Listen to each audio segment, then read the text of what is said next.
안녕하십니까. 스탁과 스토리, 수다가 있는 수요일 김기수의 도지구타임 MTNW 김기수입니다. 인사드리겠습니다. 자, 오늘은 경기 방어주 성격인 통신 관련주와 은행 그리고 보험 관련주, 이렇게 비수출 관련 섹터가 아니었으면 시장이 정말 요란하게 떨어지는 그런 흐름을 보여줬죠. 그만큼 시장의 체력이 안 좋은 모습을 보여주고 있습니다.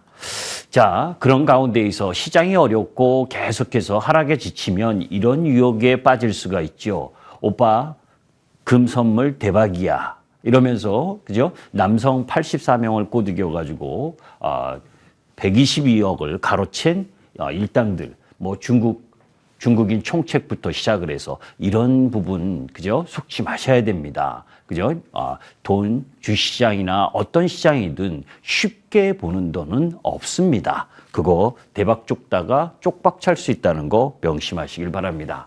자, 그리고 비트코인 관련해서 여러분들 참 많이 들고 있잖아요. 트럼프가 되면서 비트코인과 관련돼서 또 엄청난 기대감. 왜냐하면 트럼프도 비트코인에 우호적이고 재무장관에 인선된 베센트도 비트코인에 우호적이고, 그래서 우리나라 개인 투자가들이 11월 8일부터 25일까지 보게 되면 엄청나게 비트코인 관련주를 샀습니다.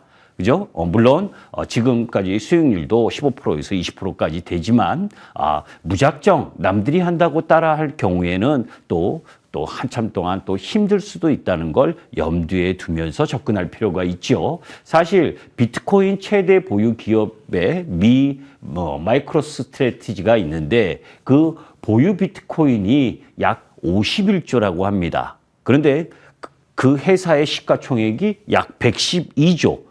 엄청나죠. 그죠? 시가총액이 이 보유 가치보다 더 큰데 그걸 막 사는 건 비트코인이 더블, 지금부터 15만 불, 20만 불 간다라고 하는 기대감. 그게 확신이 서야 될 수 있는 거 아니에요. 그죠? 그런 부분들도 여러분들이 생각해 보시고, 그죠? 가상화폐 관련주가 인기가 있지만 그런 가운데에서 경계감도 가질 필요가 있다라는 말씀을 드립니다.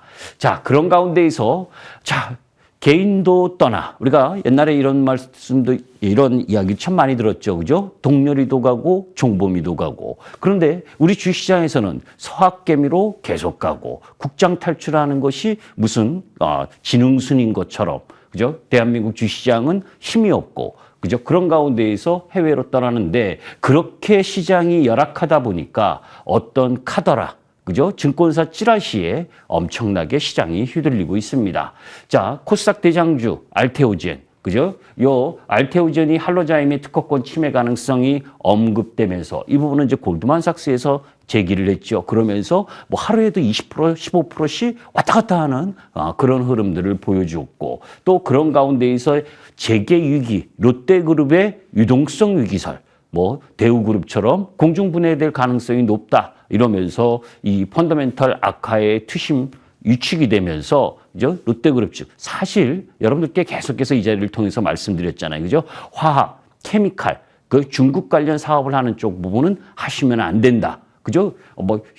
이 롯데그룹, 롯데케미칼뿐만이 아니라 효성 TNC, 효성화학 여러분들 주가 보시면 상상 초월로 하락했습니다. 많이 떨어졌다고 올라오는 거 아닙니다.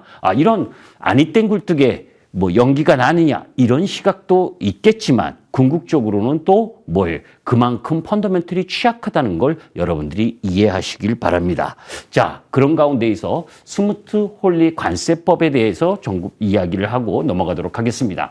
자, 1929년 10월 29일 날 증시 대폭락을 하면서 대공황이 시작을 했죠. 그래서 미국에서, 그죠? 스무트 홀리 관세법이라고 해서 1930년대 대공황 당시 미국의 자국산업 보호를 위해서 공화당의 의원 2명이 의자차 해가지고서는 공화당과 민주당이 합세해서 이 법안을 만들었습니다.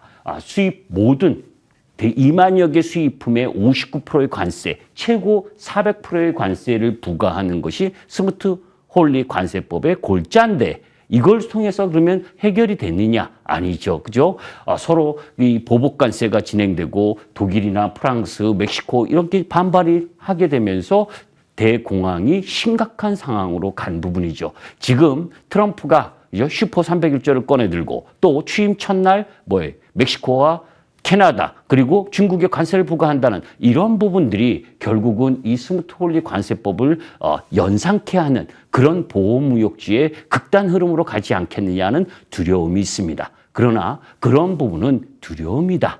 그죠? 결국 이런 관세의 흐름은 트럼프의 관세는 협상의 일부분이라는 걸 잠시 후에 말씀드리도록 하겠습니다.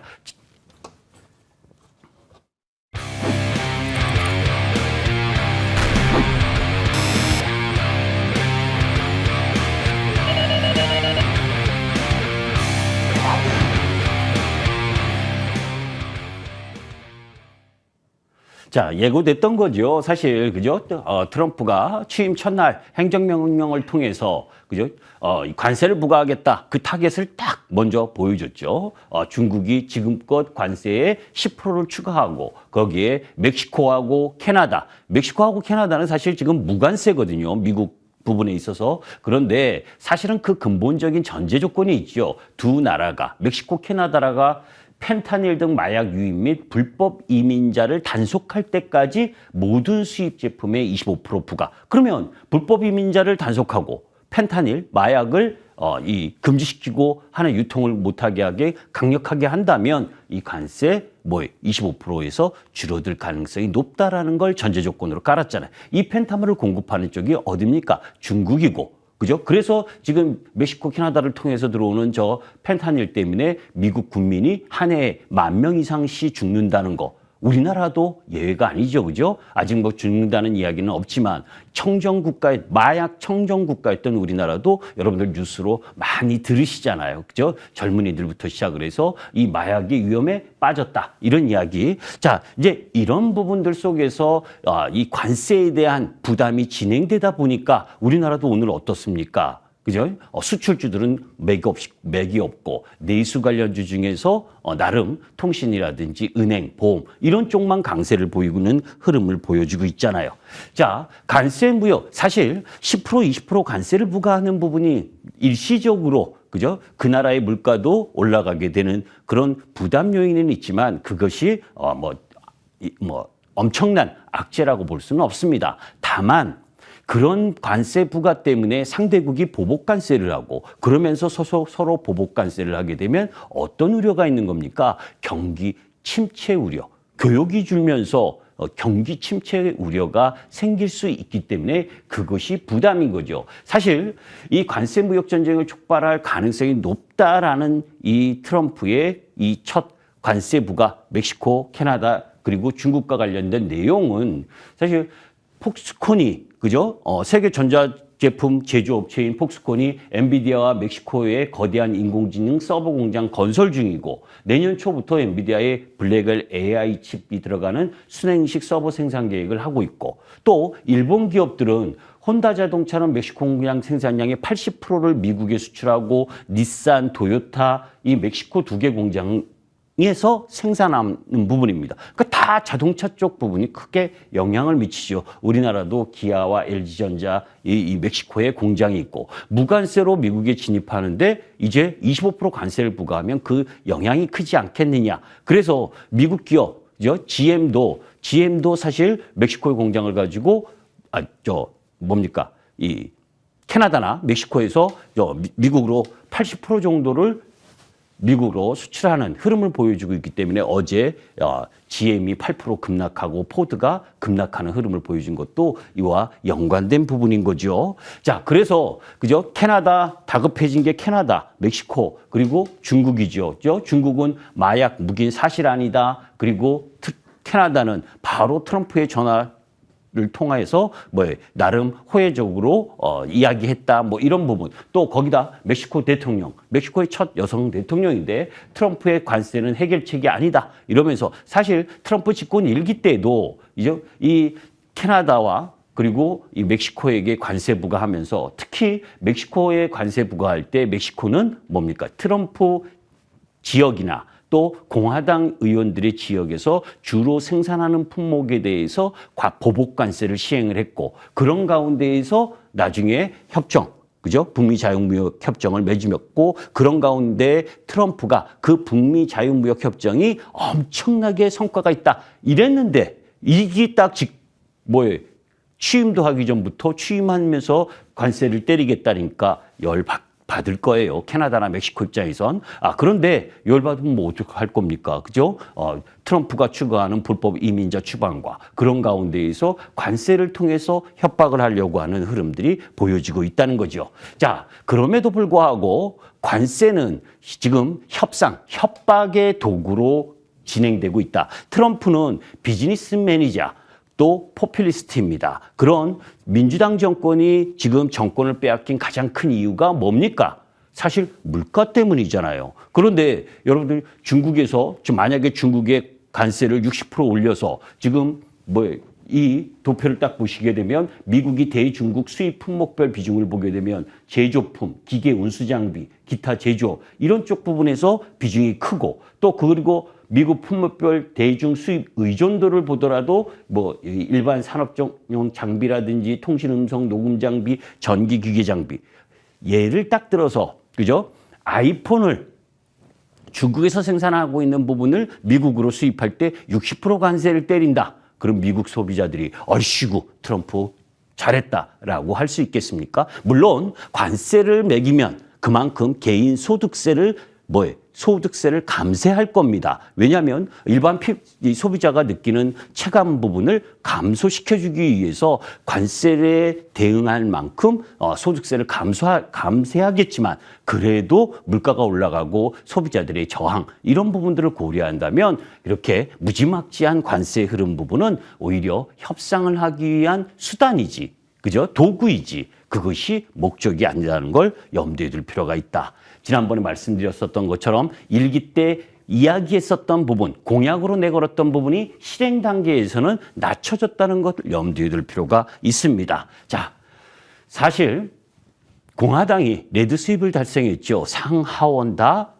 공화당이 장악을 했습니다. 그래서 공화당이 양원에서 모두에서 다수당의 지위를 차지하고 있기 때문에 단독 예산안 처리도 가능합니다. 그런데 우리가 작년 한번 연상해 보세요. 이 잘생긴 아저씨, 그죠? 하원 의장에서 해임된 메카시 의원이잖아요. 왜 해임됐습니까? 공화당 반란표가 나오면서 해임됐어요. 그러니까 그 공화당 우리나라처럼 그죠? 대표가 뭐라 하면 의원들이 거수기로 잠체 드는 그런 형태보다는 미국은 그죠? 나름대로 그 주에 대표하는 그 대표성 때문에 그 주의 이익에 반하게 되면 반대표도 던질 수 있는 그런 흐름을 보여주고 있기 때문에 우리 당의 정치권하고는 조금 다른 모습이라는 걸 인지할 필요가 있고 그런 가운데에서 지금 이 하원 의석 435석 중에서 과반수는 넘겼는데 최대 222석 정도. 그러니까 초과 의석수가 4석 정도에 불과합니다. 그러니까 이 하원 의원 중에 일부 트럼프에 대한 반감 또 정책적 부분에 있어서의 반대 의사 이런 부분에 있었을 때 그죠? 공화당이 압도적으로 폭주하기는 어렵다는 것도 염두에 둘 필요가 있다라고 보시면 되겠습니다. 자, 그런 가운데에서 사실 이전에 지난주인가요? 지지난주에 상무장관 러트닉을 지명을 했다. 사실은 베센트하고 러트닉이 둘이 엄청나게 재무장관이 되기 위해서 노력을 했잖아요. 러트닉은 트럼프가 밀고 그죠? 베센트 재무장관 지금 인선자는 뭡니까? 트럼프 기존 측근들이 밀고 쌍욕이 왔다 갔다 할 정도로 다투다가 결국 이 베센트가 지명됐는데 베센트는 그래도 상무부 장관 러트닉보다는 온화론자라고 이야기를 할 수가 있습니다. 베센트는 대선 직후 이 CNBC 인터뷰에서 관세를 점진적으로 부과하는 방안을 제안한다. 결국 국가별 차등화로 관세를 부과할 가능성이 높고 이 트럼프나 러트닉처럼 급진적인 감세, 보호무역 정책의 흐름 부분으로 가는 데 있어서 완급 조절을 일정 정도 할 것이다라는 기대감. 그래서 이 재무장관이 지난 주말 당선이란다. 인선이 되면서 그죠? 미 국채 금리 10년물 금리가 4.5% 근처에서 4.2%대로 내려오고 그죠? 달러도 107에서 106 조금 달러는 아직도 강세 흐름을 보여주고 있는데 그래도 베센트에 대한 기대, 안도 흐름 부분이 일정 정도 있는 부분이죠. 그런데 베센트가 보편적 관세 이런 이야기를 한다고 온건한 목소리를 낸다고 해서 결정은 또 트럼프 몫이니까, 그죠? 그건 뭐 지켜봐야 되겠지만, 여하튼, 베센트가 이야기하는 부분에서 핵심은, 그죠? 333 정책입니다. 333. 예산 적자를 2028년까지 GDP 대비 3% 축소하겠다. 자, 사실 보게 되면 이라크 전쟁이라든지 금융위기 파란색 부분이죠. 미 연방정부 재정적자와 GDP 비율입니다. 재정적자가 확 올라갔죠. 그죠? 돈을 확확 풀었다는 겁니다. 그래서 GDP 대비 코로나 대응 시에는 15%까지 풀었고, 그죠? 금융위기 때는 10%, 바이든 보조금이 지금 진행되는 반도체 보조금이라든지 IRA 보조금 이 부분이 지금 이 GDP 대비 5% 넘는 거를 앞으로 줄이겠다는 거니까 IRA 보조금 일부 축소를 할 수 있다라고 하는 부분은 있겠죠. 다만 이제 여러분들도 뉴스를 들으셨겠지만 캘리포니아 주지사가 뭐라고 그랬습니까? 그죠? 연방 정부에서 이 IRA 보조금을 폐지를 하게 된다면 주 차원에서 다시 복구하겠다. 이런 이야기를 한 부분도 여러분들이 이해하실 필요가 있고, 또 그런 규제 완화를 통해서 GDP 성장률을 3%를 달성하고 석유 생산 하루에 300만 원을 증대하겠다. 유가 떨어지는 소리죠. 그죠? 자, 이런 부분들을 이해하시면 되겠고, 그런 가운데에서 우리 시장에 이번 주 월요일, 화요일 날 방산주 날벼락 맞았죠. 그죠? 갑자기 이스라엘 헤즈볼라 60일 휴전하겠다라는 이야기가 나왔고, 그것이 어제 타결되면서 전쟁 13개월 만에 타결이 됐습니다. 양측 병력이 철수하고, 나름대로 이스라엘이 헤즈볼라나 가자 지구에서 나름대로 성과를 얻었고, 이제 최종 목표는 이란이고, 이란 목표를 때리기 위해서는 쉬어야 될 시간이 필요로 한 거죠. 그죠? 그런 부분에 있어서의 휴전 흐름이다라고 보시고, 오히려 트럼프가 집권하게 되면 이란에 대해서 공격할 수 있는, 이란과 대응할 수 있다라고 하는 부담 요인도 있다는 것을 염두에 둘 필요가 있습니다. 자, 그런 가운데에서 사실 제가 지난주에 코스피죠, 요 차트 흐름을 보면서 하단에서, 그죠? 2,400을 깨는 2,390포인트에서 2,530포인트 정도 올라오게 되면 저항을 받는다. 그러면서 지금 오늘 2,540포인트 근처까지 갔다가 오늘 2,500포인트 내외에서 끝났습니다. 지금 요 중심선인 2,450은 내외에서 이렇게 오르락 내리락. 사실 여러분들이 주가가 많이 떨어졌으니까 연말 랠리, 산타 랠리를 기대하실 수도 있습니다. 그러나 시장 내면을 보게 되면 우리 시장은 산타 랠리가 아쉽게도 찾아오기 힘들다라고 보시면 됩니다. 왜냐하면 수출 증가율, 제가 3, 4개월 전에도 3분기 영업이익률이 계속 감소하고 있고, 그래서 기본적으로 우리나라 기업들의 영업이익이 3분기 감소하고 있다. 그죠? 그래서 그런 가운데의 수출 증가율도 내려오고 있다. 우리나라는 수출 증가가 진행돼야 코스피가 상승을 합니다. 왜? 여러분들 내수 시장보다 수출 시장이 더 크고 내수가 침체되어 있기 때문에 돌파구는 수출인데 수출의 지표가 내려오고 있는 부분. 그러면 이 부분의 저점이 언제냐라고 이야기를 하게 되면 경기의 저점. 미국이 지금 하강하고 있고 중국은 이미 폭삭 망가져 있고, 그런 부분에서의 저점을 만드는 시간 흐름을 보게 되면 고점 대비, 경기의 정점 대비 내려온 흐름 부분으로 봤을 때 내년 2, 4분기나 3, 4분기가 돼야 경기의 저점이 나올 수 있다. 그러면 주가는 그 경기의 저점보다 3개월에서 6개월 선행하니까, 그죠? 종합주가 지수의 저점은 1, 4분기 후반 정도나 나올 수 있다는 걸 염두에 둘 필요가 있습니다. 지금 종합주가 지수가 무늬만 2,500포인트입니다. 왜 무늬만 2,500포인트냐면 오늘 여러분들이 보셨지만, 그죠? 반도체가 박살나고 반도체 소부장 더 떨어질 거 없을 것 같지만 또 저점을 깨고 내려오고, 그죠? 그런 가운데 2차 전지까지 합세하면서 내려오면서 시장을 몰락시켰죠. 그런데 받쳐준 건 누굽니까? 그죠? KT나 SK텔레콤 비롯해서 통신 관련주, 그리고 외국인들이 보유 비중이 가장 높은 은행 관련주, 그리고 삼성생명, 삼성화재, 이 보험주가 받쳐준 거 아니에요. 그러니까 여러분들 개인 투자가가 편히 접근하는 종목들, 익숙한 섹터와 익숙한 종목 부분들은 시세가 별로 나지 않는다라는 걸 볼 수가 있습니다. 2025년 한국 저성장 경고음, 사실 IMF나 OECD 그리고 KDI 기획재정부 한국은행 모두 다 내년의 경제 성장률을 2% 이내, 특히 미국부터 시작을 해서 이 글로벌 IB 부분들은 우리나라 부분이죠. 내년 성장률을 1.8%에서 1.9%를 이야기하고 있어요. 그죠? 중국이 5% 달성 힘들어하고 올해 4.6%, 내년에 4.5% 달성 힘들까 말까 하고 있고 그런 가운데에서 미국은 2.5%, 3% 내외의 경제 성장률을 달성하는데 2%도 안 되는 대한민국에 누가 투자하려고 하겠습니까? 그죠? 지금 그러니까 외인들이 하루가 멀다 하게 매수 안 하고 계속 매도하고 있는 상황이잖아요. 그런 가운데에서 수출주들은 관세에 대한 히스테리까지 부리면서 수급이 없는 상태이고 그러니까 힘든 거죠. 자, 수출 이런 멕시코와 캐나다의 이 관세 폭탄 이 부분 속에서 그러면 수출 산업별 주요 이슈나 이런 부분들을 볼 때 사실 반도체는 여러분들께 계속 이야기했습니다. 중국의 화웨이부터 시작을 해서 SMIC 그리고 창신 메모리 반도체 이것들이 다 따라오고 있다. 우리나라 기술을. 그러니까 우리나라 이쪽 라인 부분에서 AI를 제외하고는 크게 매력이 없는데 미국 시장 AI 대표주자인 엔비디아도 흔들리고 있으니 우리나라 반도체 총체적으로 안 좋고 철강이나 산업재, 화학,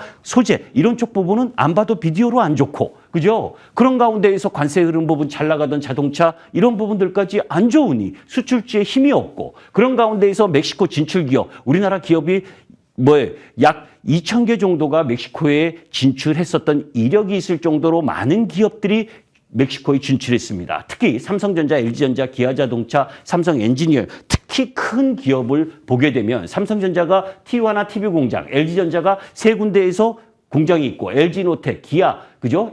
그리고 LG 에너지 솔루션과 포스코 퓨처엠이 캐나다에 이런 기업들 부분이 이런 미국의 관세를 부과하게 되면 치명적인 타격을 받을 수가 있잖아요. 물론 아까 처음부터 이야기했던 것처럼 25%의 관세를 받지는 않을 거지만 그래도 무관세 혜택이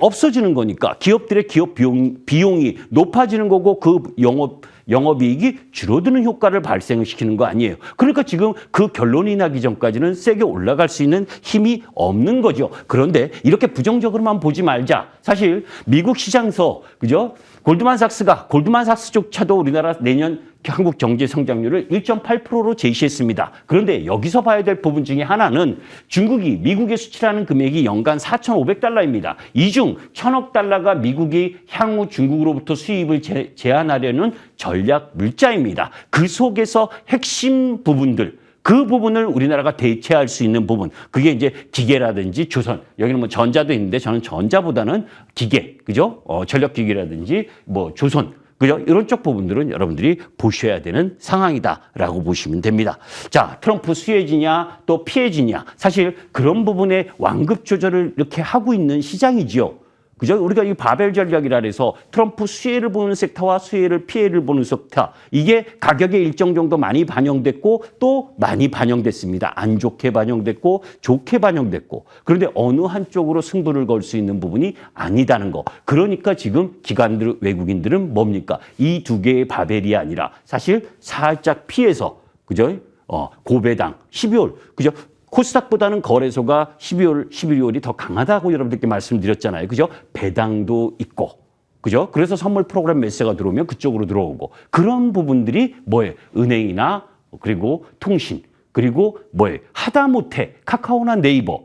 그죠? 하다못해 그죠? JRP나 이 엔터 이런 쪽으로 매수가 들어오는 것도 이러한 이유입니다. 그런데 저는 지금 그것을 또 따라가게 되면 엇박자 초보 투자가가 잘못하게 되면 힘들 수가 있어요. 그런 상황이기 때문에 나머지 부분들은 여러분들께 다 설명을 다 못 드리는데, 그죠?